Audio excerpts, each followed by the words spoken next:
Hey everybody, it's Jason Blaha here. I thought I would sit down and do another video for you guys. Get a sip of water. Get my radio voice going. All right, I'm going to make a bold statement. Fear of carbohydrates, fruits, or vegetables is a mental illness. Okay, and I do mean that because the overwhelming bulk of the data that we have tells us these things are healthy. You go and look at study after study after study after study all over the world. The best experts all tell you humans thrive on a carb-based diet. All doctors tell you this. Epidemiology tells you this. We know based upon tons of clinical trials in the metabolic ward, humans don't even store carbohydrates as body fat. And when we do, it's not under your skin. In other words, this right here, right? It's under my skin. See what I'm pinching? That's subcutaneous fat under that skin. There's a little bit there. I'm not that fat. But 100% of that came from fat that you ate. And I'm not telling you to be afraid of fat. You need some fat to survive. Some fat is very good for you. Notice I made that statement? Okay. Carbs don't make humans fat. This is a verifiable fact of biology at this point. Okay, this is not even a controversial statement. Okay, carbohydrates don't cause diabetes. Ooh, that's what the best experts tell you. They're like excessive fructose intake can contribute, but by itself it probably isn't enough. Obesity and large amounts of the wrong type of dietary fat are your biggest contributors. Okay. There is no logical reason to be afraid of carbohydrates. The only reason people believe it is because some fringe quack expert told them to be afraid of them. Or they have a delusional belief that, well, carbohydrates made me fat. Really? That's a delusion. Because that doesn't happen to real human beings. Well, I ate cakes and pies and ice cream and pizza. Well, that's all really high-fat food.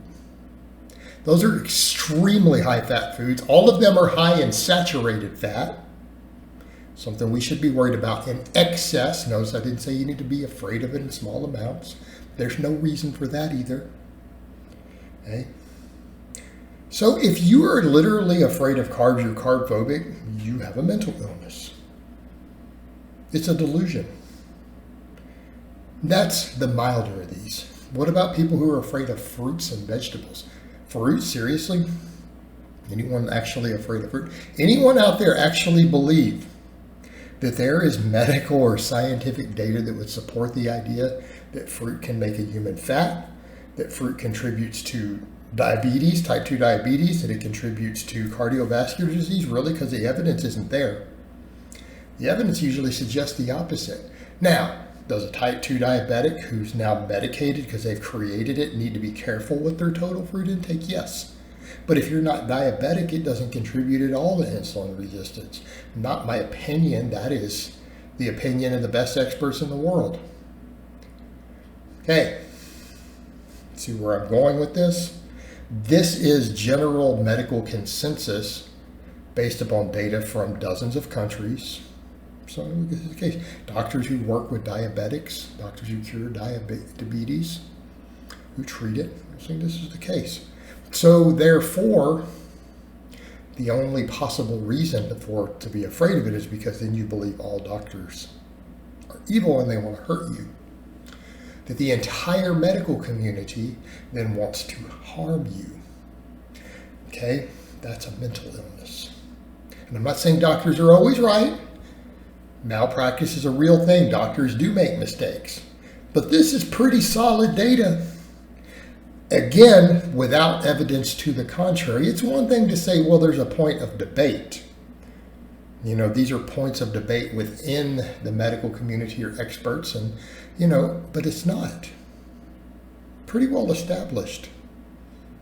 Pretty well, it's understood. Fruit's generally good for you. Again, barring if you're already diabetic and you have to regulate stuff with insulin, okay, you got to be more careful. But once you're no longer requiring medication, if you get lean enough and healthy enough to come off, fruit isn't generally going to be a problem again after that. Again, it's only diabetics who actually need to be concerned, but that's legitimate. But the best experts in diabetes saying it's not going to cause it. It doesn't even cause obesity. In fact, high fruit intakes are negatively associated with obesity. Obesity causes most of these diseases. It contributes even to cancers. Okay? So again, someone is fruit phobic, they have a mental illness that might need to be treated. They're sick. All right, the worst would be the vegetable folks, because it's the same thing. Every single medical expert in the world, around the world, shown over and over and over and over and over, vegetables are about the healthiest thing we can eat.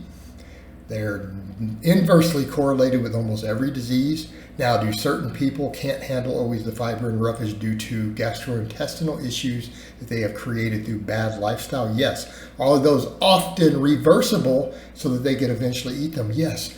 But barring a specific medical issue that you created, usually through lifestyle, not always, sometimes bad stuff happens, right? I've known of at least one person who did have gut issues because of a botched medical procedure that damaged the lining of their small intestine. They did have a lot of issues, okay? So these things happen, but they have had an actual verified medical condition, and they did have to be careful with some of these things, but they could eat some vegetables. It just had to be lower FODMAP stuff, all right? But barring specific medical conditions, if you are legitimately afraid of vegetables, this is a delusion. It's a mental illness. And it's a mental illness also based around the idea that all medical experts and all nutritionists around the world want to harm you. They're lying intentionally to harm you, to get you to eat the mean, evil vegetables. Okay? Again, as I said in another video, usually these vegetable phobias are because you didn't like vegetables as a children. They're gross, they're icky, and it's then turned into some form of mental illness as an adult, to where you said, I'm afraid vegetables are bad. Okay, again, these are mental health problems, okay? And we need to stop coddling it, and we need to stop propping up experts in the fitness world and pseudo-experts and influencers who pander to these mental illnesses or who clearly have them themselves and they wish to promote it. We are essentially pandering and coddling mental illness at that point. Okay? And any of you who put up with it or you even endorse an influencer who's saying these things, right? You are creating harm. You're creating harm. These are people who are either bad people who are specifically pandering to mentally ill people on purpose as a con artist, or they are themselves suffering from this sort of issue. Okay? This has to stop in the fitness world. Right? This has to stop. Just like the extreme body dysmorphia of people who obviously abuse ridiculous amounts of gear and then promote stuff to the public. Okay? This is not something we should be propping up. Just my opinion. All right, guys, but that's really all I have to say on that today. I hope it's been informative, and I'll talk to you guys next time.